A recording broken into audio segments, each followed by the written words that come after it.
تو میں آپ لوگوں سے بات کرنا چاہتا ہوں کہ ہم محبت تو ہم بھی کرتے ہیں، چھوٹی چھوٹی چیزوں سے آپ لوگ محبت کرتے ہیں۔ ایک طالب علم اپنے ایم اے کی ڈگری سے محبت کرتا ہے، کہ کیا ہجرت نہیں کرتا ہے؟ کیا 4 سال واصل میں نہیں گزارتا ہے؟ کیا والدین کو نہیں چھوڑتا ہے؟ کہ یہاں بلے اور اخراجات برداشت نہیں کرتے ہیں؟ وہ 15 سال کے بعد اس کی ڈگری مل جاتی ہے، پھر چلا جاتا ہے اور گھر میں بیٹھ جاتا ہے۔ میرے دوستوں، ہم دیکھتے ہیں روز اخبارات میں یہ خبر آتی ہے کہ پلان خودکشی کی، کسی لڑکی سے محبت ہے، کسی چیز سے محبت ہے اور خودکشی اس نے کی، اپنے گلے میں اس نے پندا ڈالا۔ لیکن دوستو، کیا ہوتا ہے؟ یہ خودکشی کرتا ہے، وہ پناہ ہو جاتا ہے، لیکن ایک محبت ایسی ہے کہ جو اگر آدمی کرنا چاہتا ہے اور کر لے، اللہ اس کو ہمیشہ عامر رکھتا ہے۔ غازی عالم دین کو جانتے ہیں، جس نے رسول اللہ کی محبت نے جان دی، کس کے دل میں آج اس کی قدر نہیں ہے۔ لیکن ہزاروں اور سینکڑوں لوگ جو روز خودکشیاں کرتے ہیں، کسی مجازی عشق میں مبتلا کر اس کا کوئی نام لیوا بھی نہیں ہے۔ اس لیے عشق کا قانون نرالا ہے میرے دوستو، اس لیے یہ اس کا کوئی پیمانہ نہیں ہے، اس کے لیے کوئی قانون نہیں ہے۔ ہم نے دیکھا ہے کہ ایک آدمی آتا ہے، رسول مہربان کو دیکھتا ہے، بڑی دور سے آتا ہے، ایک بار دیکھا، نظر ڈالا تو اس کے بٹن کھلے تھے، واپس گیا اور ساری عمر اس نے اپنے بٹن کو بند نہیں کیا، حتیٰ کہ تپتی ہوئی ریت پہ چلتے ہوئے اور شدید گرمی میں بھی وہ اپنے سینے کے اوپر اپنے قمیص کے بٹن کو کھلا رکھتے تھے اور فرماتے تھے کہ میں نے اپنے نبی مہربان کو ایسا ہی دیکھا تھا کہ جب میں گیا تھا تو اس کے بٹن کھلے تھے۔ میرے دوستو، یہ نعت جو اس میں رسول کریم صلی اللہ علیہ وسلم کی تعریف کی جاتی ہے، پتہ نہیں کتنے ہیں، لاکھوں ہیں، کروڑوں ہے۔ اللہ نے فرمایا ہے کہ وہ رفعنا لک ذکرک، اتنی اس کا ذکر ہر آن ہوتا ہے، 5 وقت کی آذان میں بھی ہوتا ہے اور دنیا کے ہر گوشے میں ہوتا ہے۔ لاکھوں کتابیں ان کے نعتوں پہ لکھے گئے، اس کی تعریفوں میں لکھے گئے، لیکن خود قرآن کو جب آپ دیکھتے ہیں، اس کا بھی انداز ایسا ہے۔ کبھی کہتے ہیں الم یجدک یتیما فآویٰ، کیا ہم نے آپ پہ یتیم نہیں پایا تھا؟ کبھی کہتے ہیں یا ایھا المدثر، کبھی کہتے ہیں یا ایھا المزمل۔ یہ محبت کی الفاظ ہے، یہ محبت کا طریقہ ہے جو خود رسول اللہ صلی اللہ علیہ وسلم کے بارے میں اللہ نے ہمیں سکھایا ہے۔ میرے دوست، اس لیے اللہ کا صاف حکم ہے کہ اطیعوا اللہ و اطیعوا الرسول، اللہ کی تابعداری اور رسول کی تابعداری کرو، لیکن تابعداری ایسی نہیں ہے جس طرح فوج کے اندر ڈسپلن کی خاطر لوگ کرتے ہیں۔ وہ تابعداری جس کی پیچھے دل کے اندر محبت بھی ہو، وہ تابعداری جس کی پیچھے الفت بھی ہو، اور محبت اور اطاعت جب ملتا ہے اس سے اتباع بنتا ہے۔ اور اللہ کا یہی حکم ہے کہ قل ان کنتم تحبون اللہ فاتبعونی، اگر تم اللہ کی محبت کرتے ہو تو میری تابعداری کرو، اللہ بھی تم سے محبت کرے گا۔ میرے دوستو، اللہ اس کو بیچنے والا، اس کا خالق اور مالک نے خود ہمیں آداب سکھائے ہیں۔ رسول مہربان کی مجلس کی آداب، اس کے سامنے گفتگو کی آداب، اور فرمایا ہے سورہ حجرات میں کہ اپنی آواز کو پست رکھے، اپنی آواز کو دبکے رکھے، ایسا نہ ہو کہ آپ کی آواز سینچا ہو جائے رسول مہربان کی مجلس میں اور اس پر اللہ خفا ہو اور اس اسنا میں آپ کی ساری نیکیاں تباہ اور غارت ہو جائے۔ میرے دوستو، یہی وہ لوگ تھے جن کو دیکھا تھا، جن کی دین ان کی محبت قائم ہوئی تھی، جن کو انہوں نے محبت دیا تھا، اور انہوں نے قلیل عرصے میں اتنا بہت بڑا کارنامہ انجام دیا جس کے تو پھر آج دوسرے کے کانوں میں اور کوئی تانوں میں اور شعر و دہاتوں میں ہماری زبان پر لا الہ الا اللہ محمد رسول اللہ کا نعرہ ہے۔ میرے دوستو، میں آپ کو بتاتا چلوں کہ کس طرح جب اس نے فرمایا کہ کوئی مومن نہیں ہو سکتا ہے جب تک مجھ سے محبت نہ کرے، کس طرح لوگوں نے اس کا ثبوت دیا، کس طرح لوگوں نے اپنے عمل سے ثابت کیا۔ وہ یاد ہے نا آپ کو کہ ایک آدمی آیا، اس کا چہرہ بھی بالکل ہی کالا تھا، رسول مہربان کو میت میں شرمیلا سا تشریف بیٹھے اور کہا کہ یا رسول اللہ، میں جنت میں جا سکتا ہوں؟ اس نے کہا کیوں؟ انہوں نے کہا کہ دیکھیں نا میری شکل کو، اس کالے شکل کے باوجود بھی میں جنت میں جا سکتا ہوں۔ اس نے کہا کہ ہاں سعد الاسد، آپ جا سکتے ہیں۔ آپ مان لیا اور ایمان لے آتا ہے، پھر حاضر ہو جاتا ہے اور پوچھتے ہیں کہ یا رسول اللہ، میں نے کتنے لوگوں کو درخواست دی، کتنے لوگوں کو پیغامات بھیجے، لیکن کوئی میری شکل کے ساتھ اور میری غربت کے ساتھ نکاح کے لیے تیار نہیں ہوا ہے۔ کیا میں نے نکاح کا کوئی بندوبست ہو سکتا ہے؟ اس نے کہا کہ ہاں ہاں۔ اور نو مطرم ایک قبیلے کا سردار عمر بن وہاب کو پیغام بھیجا کہ جاؤ تاک اور اس کو پیغام دے دو کہ آپ کی لڑکی کی نکاح رسول مہربان نے ان سے حکم دیا ہے۔ وہ جا کر اس کے دروازے پر سلام دیتا ہے اور پیغام پہنچاتا ہے تو وہ سردار پریشان ہو جاتا ہے، لیکن دوستو دیکھیے کس طرح گھر کے اندر وہاں سے نسوانی آواز آتی ہے کہ کس کا نمائندہ ہے، کس کا بھیجا ہوا ہے۔ عمر بن وہب تو حیران تھے کہ یہ کالا حبشی اور میری چاند سی لڑکی، یہ غریب اور فقیر اور مسکین اور مجھے جیسے سردار کے ساتھ رشتہ۔ لیکن اس نے سنا تھا کہ رسول مہربان نے تو فرمایا تھا کہ میری محبت ہر چیز سے بالاتر ہو۔ اس لیے جب عمر بن وہب نے اس کو رتھٹا سعد الاسود کو، تو پیچھے سے آواز آئی اور کہا کہ او سعد کھڑے رہو، میں شادی کرنے کے لیے آپ سے رشتہ کرنے کے لیے تیار ہوں۔ اس نے نہیں سنا، وہ آگے بڑھتا رہا، رسول مہربان کے مجلس میں پہنچ گیا اور لڑکی نے اپنے باپ کو جھنجھوڑا اور کہا کہ آپ کے رسوائی کا وقت آنے والا ہے۔ آپ نے کس کے نمائندے کو رسوت کیا؟ یہ تو رسول مہربان نے بھیجا تھا۔ جاؤ اور دوڑو اور مجلس میں اور اس کی خدمت میں حاضر ہو جاؤ اور کہوں کہ ہاں میری بیٹی اس سے شادی کے لیے اور میں بھی راضی ہوں۔ میں سلام بھیجتا ہوں اس بہن کو جو محبت کرتے تھے رسول مہربان سے، ایک لمحے کی بات نہیں تھی، اور خاتون کے لیے آج کے معاشرے میں بھی ایسی بات کرنا میرے دوستو بڑی مشکل ہے کہ کوئی خاتون کہے اپنے باپ سے کہ جاؤ اور اس حبشی سے کہو۔ آج بھی یہ بات کرنا مشکل ہے، لیکن یہ تو اس نے کہا تھا اور سنا تھا کہ جو محبت نہیں کرے گا وہ مومن نہیں ہوگا۔ اتنی محبت کا تقاضا تھا کہ اس نے نبی مہربان کے اس نمائندے کو مایوس نہیں کیا اور اس سے رشتہ اور اس سے نکاح کرنا گوارا کیا۔ اور آدمی بھی ایسا کہ جس کے ساتھ منگلی کے لیے، جس کے ساتھ جہیز کے لیے، جس کے ساتھ رہنے کے لیے کوئی جگہ نہیں ہے، لیکن ایک خاتون ہے کہ جس نے ایمان لایا ہے، وہ اس رشتے کو قبول کرتا ہے۔ میرے دوستو میں مثال دیتا ہوں، یہ کون ہے؟ ایک زید ہے، اور زید بھی وہ جو غلام کا بچہ ہے، اس کے ہاتھ میں علم تبا دیا جاتا ہے اور کہتے ہیں کہ زید اگر آپ موتا میں کام آئے تو پھر سے میرا یہ علم حضرت جعفر کے حوالے کر لے، اگر یہ کام آ گیا عبداللہ بن رواحہ کے حوالے کر لے۔ یہ لوگ جب پہنچ جاتے ہیں تو دیکھتے ہیں کہ چند ہزار کے مقابلے میں اس نے لاکھ جمع کیے۔ ایک آدمی 2 کا مقابلہ تو کر سکتا ہے، لیکن ایک آدمی 160 کا مقابلہ کر سکے گا؟ گشورا بھیج جاتا ہے اور سوچتا ہے کہ جاؤ رسول مہربان کو دوبارہ اطلاع دیتے ہیں کہ ہم تو چند ہزار ہے اور انہیں تو 2 لاکھ افراد جمع کیے، لیکن ہوتا ہے کہ نہیں، اس نے تو ہمیں بھیجا تھا لینے کے لیے۔ آپ محبت کا تقاضا یہی ہے، حق پر استقامت کا تقاضا یہی ہے کہ لڑے اور پھر وہ لڑے۔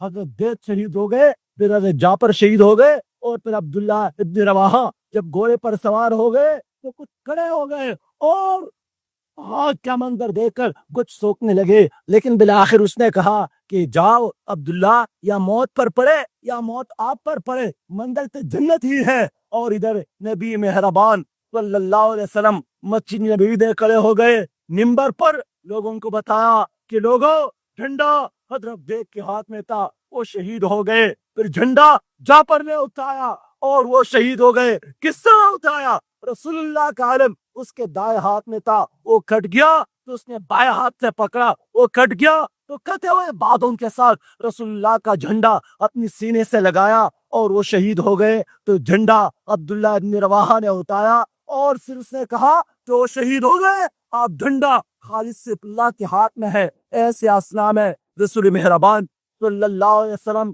حضرت جعفر کے گھر آتے ہیں اور اس کی بیوی کو دیکھتا ہے کہ اس کی بیوی نے اپنے بچوں کے لیے کھانا تیار کیا ہے، اپنے بیٹوں کو نہلا دھلا کر صاف ستھرا کرنے میں مصروف ہے۔ اس کے بچوں کو اٹھاتا ہے، اپنے گلے سے لگاتا ہے اور پوچھتا ہے، اس کے آنسو نکل آتے ہیں۔ اس کی بیوی سمجھتی ہے کہ شاید جعفر شہید ہو گیا، وہ جس نے 2 ہجرت ہی کی، وہ جس نے ساری عمر ہجرتوں میں گزارا، اور کہتی ہے کہ یا رسول مہربان اگر آپ زندہ ہے جعفر کا اللہ کے حوالے